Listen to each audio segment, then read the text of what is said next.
Hey everyone, Tobias here. Welcome to another Artery Gear video, and this is the gold guide, how to save more gold and how to earn more gold. So a couple of things right off the bat that I want to clarify. Gold is extremely limited in the early to mid game, and right now you'll see people who are level 60 and above, they could be swimming in gold, but don't pay attention to that, because if right now you're level 60 and above, you clearly wailed on some of the stamina packs, and you're just going to have naturally more gold because you can do more hunts and sell more gears that you don't use. Okay, so don't compare yourself to those people. If you're free to play or small spender, just work your way up, and this video is going to show you all the ways you can save gold and all the ways you can maximize your gold gain to make sure that you have a steady income and be able to spend the gold on upgrading gears, for example. So first things first, I want to clarify a few things.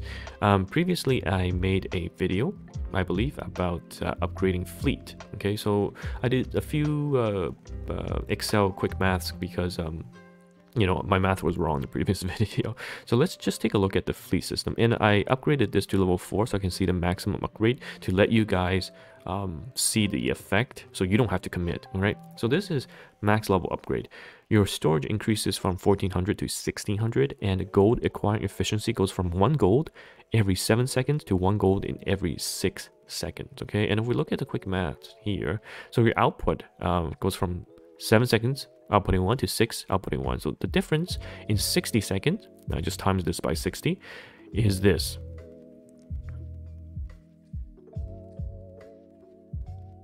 Yes. Sorry, I'm trying to think if yes, it's correct. This is your output in 60 seconds. Sorry for the pause. I thought I did wrong maths again, but this is the output for 60 seconds, because you essentially times 60 divided by the second and get the output, right? And then the difference is this much per minute because it's 60 seconds. Okay, it's very, very minimal, and this is the cost, 70,000, right? So that difference alone, if you do 70,000 divided by the difference, it will cost you about 49,000 in terms of minutes. Okay, and then when you divide by 60, you get the hours, right? It's 2,041 hours, which means it's 85 days, almost 3 months. So ask yourself, are you still going to be playing this game in 3 months? If yes, then go ahead and upgrade. If no, then don't. And also to note that the gold storage capacity is at 16,000, so you must collect this when it's full. If it's not full, then or if you miss a collection, then the efficiency goes down too, right? As well, right? So I'm keeping this at level 4. I'm not going to upgrade this. It honestly, I know I will be playing this game for more than 3 months, but to me, it's just I don't feel like it's worth it. Maybe I'll upgrade this when I'm not paying attention or something, or if there's another mission I have to do. But personally, same with the JP, I didn't upgrade it, but you see the cost breakdown, the difference. You can do that, but I just didn't do, because I always miss collecting these as well. Okay, so that is the fleet system. So what is the majority of your gold income? First of all, don't buy any of these for gems. It's not efficient at all. It's the worst thing to do. The majority of your gold income will be from farming hunts. So hunts as in the target elimination, the gearing stages. Okay, that is the best place you'll be getting gold. So everything you do, it'll drop gold, and then not only does the stage drop gold, it also drops gear. So for gearing, you want to definitely sell some gear. So let's take a look at some of the gear breakdown. So each gear, obviously there's different in quality. A golden sub piece, substat golden item, if we sell this, it's 1750, right? And if we sell a normal golden piece, it's also 1750. So the price of the gold gears, so as in the colors for 6-star, is 1750. And you always want to sell those with golden substats that you don't use, because by selling these, you get these mats, and you need these mats to upgrade or cast your equipment to upgrade the substats, which is very important, and those resources are quite limited. So you always sell gold, and in this video, I'm going to show you what to sell, and then in the next video I'll make one that is about my rules, so you can, you know, sometimes when you're going through the gear and selling stuff, it's almost like brainless, because it can be very time consuming if you're not sure what to do. So always sell gold, and if you're really short on gold, you can technically sell purple ones as well. So purple gear, so the purple gear gives, let's see, 1050, right? And then the blue ones give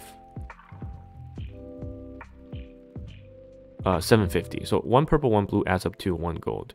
But the thing is, again, besides the gold with the golden dot and the golden gear, you still always want to sell purple and blue gears that has the golden dot, because there's a golden substat for the gears that you don't want or don't use, right? So always sell these again for the mats. So you should have a steady income in gold from the gears that you sell, which is gold in quality and golden substats. So you're left with purple gears that they don't have substats that are golden, and blue gears that are without the golden substats. And of course, you should always lock the gears you actually use. Don't just mindlessly sell. Okay, so all the selling happens after you select the gears and keep the ones you want to use. Okay, so keep that in mind. So back to the selling. So after you sold that, you're left with purple gold with 0 golden dot, and the blue gear with 0 golden dot. That should fund the majority of your gold income. Okay, so then the mistakes that people make is they upgrade everything. That is not the way to go, and that's one of the ways you lose a lot of gold. So if you look at some of the gears, they have substats, and some have 3 lines, some have 4 lines. So these unlock at +3, +6, +10, and +15. That's when they unlock. So sometimes if you want to get the benefit, so in this case, for example, Morris, I just needed some extra stats on her. I don't care about resistance right now, and I certainly don't care about attack. So to get the benefit of the substats, which are often more impactful than the main stat, you just need the first 2 lines. So for example, +6 gives me defense and a 20% HP percentage, right? It's very efficient. And for this, if I wanted to put on a healer, I want the defense and the HP, I just +6 this item. I don't go any further than that, because attack stat is useless, right? If I keep doing +9, +10, I get more attack and a bit of resistance, but I don't need that. At +6, this piece is already very good because it's 2 golden substats very early on, giving me 24% defense and a huge chunk of HP. So if you look at some of my units, I am getting really good stats, and I'm able to use them for end game content, even with, for example, +6 here. This I obviously made a bit tanky because I was gonna use them as fodder later on to transfer into. But look, you can keep things +6, +6, +6 to get the most out of it. +10, that's for unlocking speed, and +12 because I want a bit more status accuracy. So you can really just stop in +6 and +10, and that's enough to get the job done, right? You don't have to commit to a +15. Not only does that cost a lot of gold, it also costs a ton of materials, so don't do that. And another thing that people don't realize is that we get unique equipment very early on. Okay, so Melvis I unlocked level 1, but I'm just going to keep it as level 1 to get the 3% attack bonus and just a bit of stats, and I'm going to switch to Huron. But if you upgrade, okay, unique equipments early on, it's a huge gold sink. It costs so much gold that it's not really feasible for players starting out, okay? Especially if, for example, you're a free-to-play player or a small spender and you're trying to get Huron's unique equipment upgraded, and it's just going to cost you a fortune. So don't do that. All right, so those are my tips and tricks to dealing with gold situation. A lot of the times it's really just spending your gold wisely, get the most out of your stats without upgrading them to +10 or +15, and just be conservative in how you use them, and sell your gear. Sell the golden substat gears that you don't use. So after you review them and you decide not to use them, and those are unlocked, because you should always lock the ones you use, sell them, okay? And sell the golden tier equipment. sell them. And then the purple and the blue ones you can use as fodder, and I'll talk about that in my next gearing guide video. So hopefully this was helpful. Gold is definitely not easy, and again, don't compare yourself with people that are level 60 plus, level 65 plus.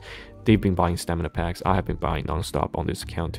I'll have my free-to-play series coming up hopefully soon, so I show you guys how they deal with the struggles of no gold, no currencies, no rerolls. I'm not going to play with an Alice account, so I can show you guys the full effect of how things look. But anyhow, this is Tomias, and if you haven't subscribed, please do so, and I'll see you guys in the next video.